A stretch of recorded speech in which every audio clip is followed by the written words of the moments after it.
ಹರಿಹರದ ಪಂಚಮಸಾಲಿ ಮಠದಲ್ಲಿ ಲೆಕ್ಕದ ಫೈಟ್ ನಡೀತಾ ಇದೆ. ಖರ್ಚು ವೆಚ್ಚಗಳ ಲೆಕ್ಕ ಕೊಡ್ತಾ ಇದ್ದಾರೆ ಟ್ರಸ್ಟಿಗಳು.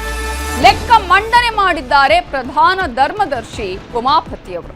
ಈಗಾಗಲೇ ಸರ್ಕಾರ ಕೊಟ್ಟ ಅನುದಾನದ ಹಣ ಎಲ್ಲೋಯ್ತು, ಭಕ್ತರು ಕೊಟ್ಟ ದೇಣಿಗೆ ಹಣ ಏನಾಯ್ತು, ಯಾವ ರೀತಿಯಾಗಿ ಅದನ್ನ ಖರ್ಚು ಮಾಡಿದ್ದೀರಿ, ಅಭಿವೃದ್ಧಿಯ ವಿನಿಯೋಗ ಹೇಗೆ ಅನ್ನುವಂತಹ ವಿಚಾರವನ್ನ ಇಟ್ಟುಕೊಂಡು ದೊಡ್ಡ ಮಟ್ಟದ ಹೋರಾಟಗಳು ನಡೀತಾ ಇದೆ. ಇದೇ ಕಾರಣಕ್ಕಾಗಿ ಇದೀಗ ಲೆಕ್ಕ ಮಂಡನೆ ಮಾಡ್ತಿದ್ದಾರೆ ಟ್ರಸ್ಟಿಗಳು. 2008ರಿಂದ 2026ರವರೆಗಿನ ಲೆಕ್ಕವನ್ನ ಮಂಡನೆ ಮಾಡಿದ್ದು 8 ವರ್ಷಗಳಲ್ಲಿ ಮಠಕ್ಕೆ 27,61,00,000 ಹಣ ಬಂದಿದೆ. ಸರ್ಕಾರಿ ಅನುದಾನ ಸೇರಿದಂತೆ 27,61,00,000 ಬಂದಿರೋದು. ಪ್ರತಿ ವರ್ಷವೂ ನಾವು ಸರ್ಕಾರಕ್ಕೆ ಲೆಕ್ಕ ಕೊಡ್ತಿದ್ದೀವಿ. ಪ್ರತಿ ತಿಂಗಳು ಟ್ರಸ್ಟಿಗಳ ಸಭೆಯಲ್ಲಿ ಲೆಕ್ಕ ಕೊಡ್ತೀವಿ. ಯಾವತ್ತು ಕೇಳಿದ್ರೂ ಲೆಕ್ಕ ಕೊಡೋದಕ್ಕೆ ರೆಡಿ ಇದ್ದೀವಿ. ಏಪ್ರಿಲ್ 11ರಂದು ಇದೇ ಲೆಕ್ಕ ತೆಗೆದುಕೊಂಡು ನಾನು ಬಂದಿದ್ದೆ. ಲೆಕ್ಕ ಕೊಡಿ ಚಳವಳಿ ಸಮಿತಿ ಅಧ್ಯಕ್ಷ ಪರಮೇಶ್ವರ್ ಗೌಡ, ಸಿರಿಗೆರೆ ನಾಗನಗೌಡ ಸೇರಿದಂತೆ ಹಲವರು ಲೆಕ್ಕ ಕೇಳಿದ್ರು. ಅವರಿಗೂ ಲೆಕ್ಕ ಕೊಟ್ವಿ. ಎಲ್ಲಾ ಲೆಕ್ಕ ಪಡ್ಕೊಂಡು ಹೋದ್ರು. ನಾವು ಲೆಕ್ಕ ಕೊಡೋದಕ್ಕೆ ಹೆದರಲ್ಲ ಅಂತ ಪ್ರಧಾನ ಧರ್ಮದರ್ಶಿ ಉಮಾಪತಿ ಹೇಳಿಕೆಯನ್ನ ಕೊಟ್ಟಿದ್ದಾರೆ.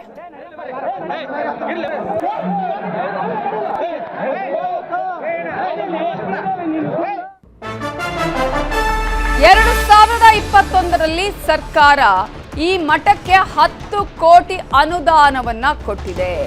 ಮಂಜೂರಾದ ಹಣವನ್ನ ಬಳಕೆನೇ ಮಾಡಿಲ್ಲ. ಹಾಗಾದ್ರೆ ಆ ಹಣ ಎಲ್ಲಿ ಹೋಯಿತು? ದಾಖಲೆ ತೋರಿಸಿ ಪ್ರಶ್ನೆ ಮಾಡಿದ್ದಾರೆ ವಚನಾನಂದ ಶ್ರೀಗಳು. ಅನುದಾನ ಕೊಟ್ಟಿರುವಂತಹ ಉದ್ದೇಶವೇ ಇಲ್ಲಿ ಈಡೇರಿಲ್ಲ. 2 ವರ್ಷಗಳಲ್ಲಿ ಈ ಹಣವನ್ನ ಸದ್ಬಳಕೆ ಮಾಡಬೇಕಾಗಿತ್ತು. ಯಾವುದನ್ನು ಕೂಡ ಟ್ರಸ್ಟಿಗಳು ಇಲ್ಲಿ ಫಾಲೋ ಮಾಡಿಲ್ಲ ಅಂತ ಹೇಳಿ ವಚನಾನಂದ ಶ್ರೀಗಳು ಹೇಳಿಕೆಯನ್ನ ಕೊಟ್ಟಿದ್ದಾರೆ. ಮಂಜೂರು ಮಾಡದ ಅನುದಾನ ಈಗ ಸರ್ಕಾರ 10 ಕೋಟಿ ರೂಪಾಯಿ ಕೊಟ್ಟದ. ಎಲ್ಲಿ? ಮಠಕ್ಕೆ. ಎಲ್ಲಿ ಅದ? ಇಲ್ಲಿ ಹರಿಹರ ಪಂಚಮಸಾಲಿ ಪೀಠದಲ್ಲಿ ವಸತಿ ನಿಲಯ ಸಮುದಾಯ ಭವನ 10 ಕೋಟಿ. ಯಾವಾಗ ಕೊಟ್ಟದ? 21ರಲ್ಲಿ ಕೊಟ್ಟದ. ಎಷ್ಟು ವರ್ಷ ಆಯ್ತು? ಈಗ 5 ವರ್ಷ ಆಯಿತು. ಇಲ್ಲಿ ಏನು ನಿಬಂಧನೆಗಳದಾವು? ಜಿಲ್ಲಾಧಿಕಾರಿ ಹಿಂದುಳಿದ ವರ್ಗ ಕಲ್ಯಾಣ ಇಲಾಖೆ ದಾವಣಗೆರೆ ಮತ್ತು ಬಳ್ಳಾರಿ ಜಿಲ್ಲೆ ಇವರ ಹಣ ಬಳಕೆ ಪ್ರಮಾಣ ಪತ್ರವನ್ನು ಜಿಲ್ಲಾಧಿಕಾರಿಗಳು ದಾವಣಗೆರೆ ಮತ್ತು ಬಳ್ಳಾರಿ ಜಿಲ್ಲೆ ಮುಖಾಂತರ ಆಯುಕ್ತ ಅಂದರೆ ನಮ್ಮಕ್ಕೆ ಇನ್ನೊಂದು ಮಟ್ಟಕ್ಕೆ ಕೊಟ್ಟಿದ್ದಾರೆ. ಆವಾಗ ಇಲ್ಲಿ ನೋಡಿ, ಆಯುಕ್ತರು ಹಿಂದುಳಿದ ವರ್ಗ ಕಲ್ಯಾಣ ಇಲಾಖೆ ಬೆಂಗಳೂರು ಇವರ ಸಹಕಾರ ನೀಡಲು ಅನುದಾನವನ್ನು ಸದ್ಬಳಕೆ ಮಾಡಿರೋ ಬಗ್ಗೆ ಎಲ್ಲ ರೀತಿಯ ಅವಶ್ಯಕ ಕ್ರಮ ತೆಗೆದುಕೊಂಡಿಲ್ಲ. ಮಂಜೂರು ಮಾಡದ ಅನುದಾನ ಯಾವ ಉದ್ದೇಶಗಳಿಗೂ ನೀಡಲಾಗಿದೆಯೋ ಅದೇ ಉದ್ದೇಶಕ್ಕೆ ಬಳಸತಕ್ಕದ್ದು, ಯಾವುದೇ ಕಾರಣಕ್ಕೂ ಬೇರೆ ಉದ್ದೇಶಕ್ಕೆ ಬಳಸತಕ್ಕದ್ದಲ್ಲ. ಅನುದಾನವನ್ನೇ ಬಳಸಿಲ್ಲ. ಇಲ್ಲಿ ಕಟ್ಟಡ ಇಲ್ಲ. ಇಲ್ಲಿ ಅನುದಾನ ಕಟ್ಟಡ ಪ್ರತಿಗನುಗುಣವಾಗಿ ಹಂತ ಹಂತವಾಗಿ ಬಿಡುಗಡೆ ಮಾಡಿದ ಮೊತ್ತಕ್ಕೆ ಹಣ ಬಳಕೆ ಪ್ರಮಾಣ ಪತ್ರ ಸಲ್ಲಿಸಿದ ನಂತರ ಬಿಡುಗಡೆ ಮಾಡುವುದು. ಇನ್ನೊಂದು ಎಲ್ಲ ಇಂಪಾರ್ಟೆಂಟ್, ಮಂಜೂರಾದ ಅನುದಾನವನ್ನು 2 ವರ್ಷಗಳೊಳಗಾಗಿ ಕಾಮರಿಗೆ ವಿನಿಯೋಗಿಸದಿದ್ದಲ್ಲಿ ಸದರಿ ಅನುದಾನವನ್ನು ದಂಡ ಸಮೇತವಾಗಿ ಸರ್ಕಾರದ ಮುಟ್ಟುಗೋಲು ಹಾಕಿಕೊಳ್ಳುವುದು. ಸಂಬಂಧಪಟ್ಟ ಜಿಲ್ಲಾಧಿಕಾರಿಗಳು ಸರ್ಕಾರದ ಆದೇಶದಂತೆ ಸಂಘ ಸಂಸ್ಥೆ ಕೂಡಲೇ ಬಿಡುಗಡೆ ಮಾಡತಕ್ಕದ್ದು. ಅಂದರೆ ಇವ್ಯಾವೂ ಕೂಡ ಫಾಲೋ ಮಾಡಿಲ್ಲ. ಇದು ಪ್ರೂಫ್ ಇದೆ. ಅದು ಈಗ ಸರ್ಕಾರ ತಮಗೆ ಬೇಕಾದ ಹಾಗೆ ಲೆಕ್ಕವನ್ನ ಕೊಡ್ತಾ ಇದ್ದಾರೆ. ಆದರೆ ತಮಗೆ ಬೇಕಾದ ಹಾಗೆ ಲೆಕ್ಕ ಕೊಟ್ಟರೆ ಅದನ್ನು ಒಪ್ಪೋದಿಕ್ಕಾಗೋದಿಲ್ಲ. ನಮಗೆ ಕೃಷ್ಣನ ಲೆಕ್ಕ ಬೇಡ, ರಾಮನ ಲೆಕ್ಕ ಬೇಕು. ಹರಿಹರ ಪೀಠದಲ್ಲಿ ವಚನಾನಂದ ಸ್ವಾಮೀಜಿ ಕೊಟ್ಟಂತಹ ಸ್ಟೇಟ್ಮೆಂಟ್, ಬೆಣ್ಣೆ ತಿಂದು ಬೇರೆಯವರ ಮೂತಿಗೆ ಒರೆಸಬಾರದು. ನಾವು ತಪ್ಪು ಲೆಕ್ಕವನ್ನ ಇಲ್ಲಿ ಯಾವುದೇ ಕಾರಣಕ್ಕೂ ಒಪ್ಪೋದಿಲ್ಲ. ಪಾರದರ್ಶಕ ಲೆಕ್ಕ ಬೇಕು. ನಮ್ಮ ಭಕ್ತರು ಸೈನಿಕರಂತೆ ನಮ್ಮನ್ನ ಕಾಯೋದಿಕ್ ಬರ್ತಿದ್ದಾರೆ ಅಂತ ವಚನಾನಂದ ಶ್ರೀಗಳು ಹೇಳಿಕೆಯನ್ನ ಕೊಟ್ಟಿದ್ದಾರೆ. ಇದು ನಮಗೆ ಅತ್ಯಂತ ಖುಷಿ ಕೊಟ್ಟ ದಿನ. ಇದು ಪಂಚಮಸಾಲಿ ಸಮುದಾಯ ಜಾಗೃತದ ದಿನ. ಇದು ತಮಗೆ ಬೇಕಾದಂಗೆ ಲೆಕ್ಕ ಕೊಟ್ಟು ಹೋಗಕ್ಕೆ ಬಂದಾರ ಅವರ. ಇದನ್ನು ಸಮಾಜ ಒಪ್ಪೋದಿಲ್ಲ. ಅದಕ್ಕೆ ಹೋರಾಟ ಸಮಿತಿ ಅಧ್ಯಕ್ಷರಿರುವಂತಹ ನಮ್ಮ ಪರಮೇಶ್ ಗೌಡ್ರು ಹೊಳಸಿರಿಗೇರಿಯವರು, ನಮ್ಮ ಅಡ್ಮಿನಿಸ್ಟ್ರೇಟ್ರು ಮತ್ತು ನಮ್ಮ ಸಮಾಜದ ಎಲ್ಲ ಹಿರಿಯರು ಲೆಕ್ಕ ಕೊಡಬೇಕಾದ್ರೆ ಇದು ಆಡಿಟ್ ಮಾಡಿ ಕೃಷ್ಣನ ಲೆಕ್ಕ ಕೊಡೋದಲ್ಲ, ರಾಮನ ಲೆಕ್ಕ ಬೇಕಾಗಿದೆ. ತಾವು ಮೊಸರು ತಿಂದು 200 ವರ್ಷಕ್ಕೆ ಹೊಂಟಿದ್ರು ಅವರು. ಕಳೆದ 23 ವರ್ಷದಿಂದ ಉಚ್ಚಾಟಿತ ಪ್ರಧಾನ ಧರ್ಮದರ್ಶಿ ತನ್ನ ಮನೆಯಲ್ಲಿ ನಮ್ಮ ಮಹಾಂತಜರ ಫೋಟೋ ಇಟ್ಕೊಂಡಿಲ್ಲ. ಆತ ಬಸವಣ್ಣವರ ಫೋಟೋ ಹಾಕದ ಹಾಗೇನೆ ಮತ್ತು ಸಾಕಷ್ಟು ಅವ್ಯವಹಾರಗಳನ್ನ ಮಾಡಿದ್ದು ಜಗಜ್ಜಾಹೀರಾಗಿದೆ. ಆ ಹಿನ್ನೆಲೆಯಲ್ಲಿ ನಾವು ನಮ್ಮ ಭಕ್ತರು ಏನು ಕೇಳ್ತಾ ಇದ್ದಾರೆ, ಲೆಕ್ಕ ಕೊಡಿ ಅಂತ, ಪಾರದರ್ಶಕವಾಗಿರಬೇಕು ಅಂತ. ಸರ್ಕಾರದ ಬಂದಂತಹ ಹಣ 2008ನೇ ಇಸ್ವಿಯಿಂದ ಇಲ್ಲಿವರೆಗೆ ಏನೇನು ಬಂದಿದೆ ಅನ್ನೋದನ್ನು ನಮ್ಮ ಒಬ್ಬ ಟ್ರಸ್ಟಿನೇ ಹೇಳಿದ್ದಾರೆ. ಅವ್ರದ್ದೆಲ್ಲ ಪಿನ್ ಟು ಪಿನ್ ಅವರೆಲ್ಲ ಒಂದೊಂದನ್ನು ಬಯಲು ಮಾಡಿದ್ದಾರೆ ಅವರು. ಅದು ರೆಕಾರ್ಡ್ ಆಗಿದೆ. ಅದು ರೆಕಾರ್ಡ್ ಆದ ಮೇಲೆ ಇನ್ನೆಲ್ಲಿ ನಮ್ಮದು ಬಟಾ ಬಯಲಾಗತ್ತೆ ಅಂತೇಳಿ ಅದನ್ನು ಕದ್ಕೊಂಡು ಹೋದ್ರು ಅವರು. ಇವತ್ತು ನಮ್ಮ ಡಾಕ್ಟರ್ ರಾಜ್ಕುಮಾರ್ ಅವರು ಬಂದ ಮೇಲೆ, ಜೊತೆಗೆ ಎಲ್ಲಕ್ಕಿಂತ ಮುಖ್ಯವಾಗಿ ನಮ್ಮ ಡಾಕ್ಟರ್ ಮಹಾಂತ ಶಿವಾಚಾರ್ಯ ಮಹಾಸ್ವಾಮಿಗಳಿಗೆ ಎಷ್ಟೆಲ್ಲ ಕಿರುಕುಳ ಕೊಟ್ಟಿದ್ದಾರೆ, ಎಷ್ಟೆಲ್ಲ ನೋವುಗಳು ಕೊಟ್ಟಿದ್ದಾರೆ, ಅದನ್ನು ಅವರು ಡೈರಿಯಲ್ಲಿ ಬರೆದಿದ್ದಾರೆ. 2011ರಲ್ಲೇ ಅವರಿಗೆ ಸಾಕಷ್ಟು ನೋವನ್ನು ಕೊಟ್ಟಿದ್ದಾರೆ. ಇವರನ್ನು ಉಚ್ಚಾಟನೆ ಮಾಡದೇ ಸಮಾಜ ಉದ್ಧಾರ ಆಗೋದಿಲ್ಲ ಅಂತ ಹೇಳಿದ್ದಾರೆ. ಅವಾಗನೇ ಅತ್ಯಂತ ನೋವಿನಿಂದ, ಅತ್ಯಂತ ದುಃಖದಿಂದ ಅವರ ಕಣ್ಣಲ್ಲಿ ನೀರು ಬಂದಿಲ್ಲ, ಕಣ್ಣಲ್ಲಿ ರಕ್ತ ತರಿಸಿದ್ದಾರೆ ಇವರು. ಅಷ್ಟೊಂದು ಮಾನಸಿಕವಾಗಿ ಕಿರುಕುಳ ಕೊಟ್ಟು ನಮ್ಮ ಮಹಾಂತಜರ ಲಿಂಗೈಕ್ಯ ಆಗಿದ್ದನ್ನು ಸಂಭ್ರಮಪಟ್ಟರವರು. ಇದು ನಮಗೆ ಅತ್ಯಂತ ಖುಷಿ. ಹರಿಹರ ಪಂಚಮಸಾಲಿ ಪೀಠದಲ್ಲಿ ಹೈ ಡ್ರಾಮಾ ನಡೀತಾ ಇದ್ದು, ಟ್ರಸ್ಟಿಗಳ ಸಭೆಯನ್ನ ಬಹಿಷ್ಕಾರ ಮಾಡಿದ್ದಾರೆ ವಚನಾನಂದ ಶ್ರೀ. ವಚನಾನಂದ ಶ್ರೀ ಲೆಕ್ಕ ಕೊಡಿ ಚಳವಳಿ ಸಮಿತಿ ಬಹಿಷ್ಕಾರ ಮಾಡಿದೆ.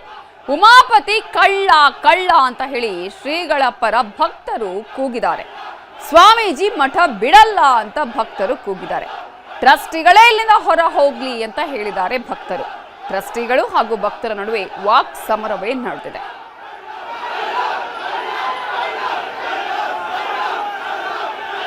ಇದೇ ವಿಚಾರಕ್ಕೆ ಸಂಬಂಧಪಟ್ಟ ಹಾಗೆ ಇನ್ನಷ್ಟು ಡೀಟೇಲ್ಸ್ ಕೊಡೋದಕ್ಕೆ ನಮ್ಮ ರಿಪೋರ್ಟರ್ ಸಂಜಯ್ ಈಗ ಫೋನ್ ಸಂಪರ್ಕದಲ್ಲಿ ಜಾಯ್ನ್ ಆಗಿದ್ದಾರೆ. ಸಂಜಯ್, ಒಂದ್ ಕಡೆ ಈಗಾಗಲೇ ಮಠದ ಟ್ರಸ್ಟಿಗಳು ಲೆಕ್ಕ ಕೊಡ್ತಾ ಇದ್ದಾರೆ, ಮತ್ತೊಂದು ಕಡೆ ವಚನಾನಂದ ಶ್ರೀಗಳು ಹೇಳ್ತಿದ್ದಾರೆ ಅದು ಕೃಷ್ಣನ ಲೆಕ್ಕ, ನಮಗೆ ರಾಮನ ಲೆಕ್ಕ ಬೇಕು, ಇವರೇ ಈ ರೀತಿಯಾಗಿ ಅವ್ಯವಹಾರ ಮಾಡಿದ್ದಾರೆ ಅಂತ ಹೇಳಿ. ಇದಕ್ಕೆ ಯಾವ ರೀತಿಯಾಗಿ ಸಮಸ್ಯೆಗೆ ಪರಿಹಾರ ಕಂಡುಕೊಳ್ಳುವಂತಹ ಪ್ರಯತ್ನಗಳನ್ನ ಮಾಡಲಾಗ್ತಾ ಇದೆ? ಈ ಒಂದು ಹೈಡ್ರಾಮಾ ಮುಗಿಯುವ ಲಕ್ಷಣಗಳು ಕಾಣಿಸ್ತಾ ಇದೆಯಾ? ಎಸ್ ನವಿತಾ ಜೈನ್, ಏನು ಬೆಳಗ್ಗಿಂದನೂ ಕೂಡ ಹರಿಹರದ ಪಂಚಮಸಾಲಿ ಪೀಠದಲ್ಲಿ ಹೈಡ್ರಾಮ್ಗಳೇ ನಡೀತಾ ಇದೆ ಅಂತಾನೆ ಹೇಳ್ಬೋದು. ಯಾಕಂದ್ರೆ ಒಂದ್ ಕಡೆ ಏನು ಟ್ರಸ್ಟಿಗಳು ಒಂದು ವೇದಿಕೆಯಲ್ಲಿ ಲೆಕ್ಕವನ್ನ ಬೋಧನೆ ಮಾಡ್ತಾ ಇದ್ರೆ, ಮತ್ತೊಂದ್ ಕಡೆ ಏನು ಸ್ವಾಮೀಜಿ ಪರವಾಗಿರ್ತಕ್ಕಂತಹ ಏನು ಲೆಕ್ಕ ಕೊಡಿ ಚಳುವಳಿ ಸಮಿತಿಯವರು ಒಂದ್ ಕಡೆ ಮಠದ ಕಡೆ ಸಭೆ ಸೇರಿರುವಂತದ್ದು. ಒಂದೇ ಒಂದ್ ವೇದಿಕೆ ಟ್ರಸ್ಟಿಗಳದು, ಮತ್ತೊಂದು ವೇದಿಕೆ ಈಗ ಲೆಕ್ಕ ಕೊಡಿ ಚಳುವಳಿ ಅವ್ರದ್ದು. ಇವರು ಒಂದ್ ಕಡೆ ಏನು ಲೆಕ್ಕವನ್ನ ಈಗಾಗಲೇ ಏನು ಯಾರ್ಯಾರು ಎಷ್ಟೆಷ್ಟು ಕೊಟ್ಟಿದ್ರು ಅನ್ನೋದನ್ನ ಟ್ರಸ್ಟಿಗಳು ಈಗಾಗಲೇ ವೇದಿಕೆ ಮುಖಾಂತರ ಹೇಳ್ತಾ ಇದ್ದಾರೆ. ಪ್ರತಿಯೊಬ್ಬರು ಇಷ್ಟು ಕೊಟ್ಟಿದ್ರು ಅಂತ ಹೇಳಿ ಈಗಾಗಲೇ ಏನು ದಾಖಲೆಗಳನ್ನ ಇಟ್ಕೊಂಡು BC ಉಮಾಪತಿ ಅವರು ಏನಿದ್ದಾರೆ ಅವ್ರು ಈಗಾಗಲೇ ಮಾಹಿತಿಯನ್ನ ಕೊಡ್ತಾ ಇದ್ದಾರೆ. ಆದ್ರೆ ಇಲ್ಲಿ ಏನು ಲೆಕ್ಕ ಕೇಳಿದಂತವ್ರು ಕೂಡ ಅಲ್ಲಿ ವೇದಿಕೆ ಬಳಿ ಬರ್ಲಿಕ್ಕೆ ಸಿದ್ಧವಿಲ್ಲ. ಅವರು ಇಲ್ಲೇ ಮಠದ ಬಳಿಯೇ ಸ್ವಾಮೀಜಿಗಳ ಜೊತೆಗೆ ಒಂದು ಸಭೆಯನ್ನ ಸೇರಿರುವಂತದ್ದು. ಯಾಕಂದ್ರೆ ಈಗಾಗಲೇ ಏನು ಇವರು ಕೊಡುವಂತಹ ಲೆಕ್ಕ ಯಾವುದೇ ರೀತಿ ಸರಿ ಇಲ್ಲ, ನಾವು ಅದನ್ನು ಒಪ್ಪೋದು ಇಲ್ಲ ಅಂತ ಹೇಳಿ ಈಗಾಗಲೇ ಏನು ಲೆಕ್ಕ ಕೊಡಿ ಅಂತ ಏನು ಕೇಳ್ತಿದ್ರು ಲೆಕ್ಕ ಕೊಡಿ ಚಳುವಳಿಯವರು ಅವ್ರು ಹೇಳ್ತಿರುವಂತದ್ದು.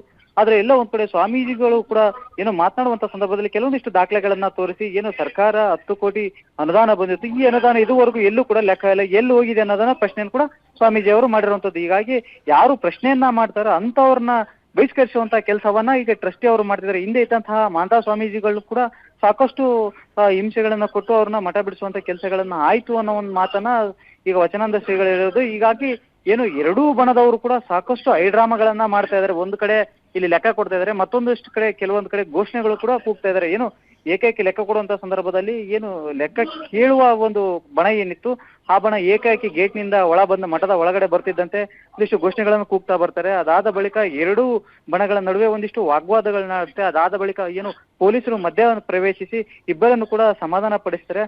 ಅದಾದ ಬಳಿಕ ಏನು ಮತ್ತೆ ಈಗ ಸಭೆಯನ್ನ ಸೇರಿರುವಂತದ್ದು ಏನು ಸ್ವಾಮೀಜಿ ಪರವಾಗಿರ್ತಕ್ಕಂಥವ್ರು ಈಗ ಒಂದು ಸಭೆಯನ್ನ ಮಾಡ್ತಿರುವಂತದ್ದು. ಅದಲ್ಲದೆ ಕೂಡ ಈ ಕಡೆ ಒಂದ್ ಕಡೆ ವೇದಿಕೆಯಲ್ಲಿ ಈಗಾಗಲೇ ಟ್ರಸ್ಟಿ ಲೆಕ್ಕ ಕೊಡುವಂತ ಕೆಲಸವನ್ನು ನಡೀತಾ ಇದೆ. ಅದಲ್ಲದೆ ಕೂಡ ಇನ್ನು ಕೆಲವರು ಕೂಡ ಏನು ಮುಂಗೋಪಿತನವನ್ನು ತೋರಿಸಿ ಕಾಲ್ ಕೆರೆದು ಜಗಳಕ್ಕೆ ಹೋಗುವಂತ ಕೆಲಸಗಳನ್ನ ಮಾಡ್ತಾ ಇದ್ದಾರೆ. ಎಲ್ಲವೂ ಕೂಡ ಪೊಲೀಸರು ಕಡಿವಾಣ ಹಾಕಿ ಪೊಲೀಸರು ಕೂಡ ಸಾಕಷ್ಟು ಹರಸಾಹಸವನ್ನ ಪಡ್ತಿದ್ದಾರೆ ಅಂತಾನೆ ಹೇಳ್ಬೋದು ನಾವು ಸದ್ಯಕ್ಕೆ. Thank you Sanjay ಡೀಟೇಲ್ಸ್ಗೆ.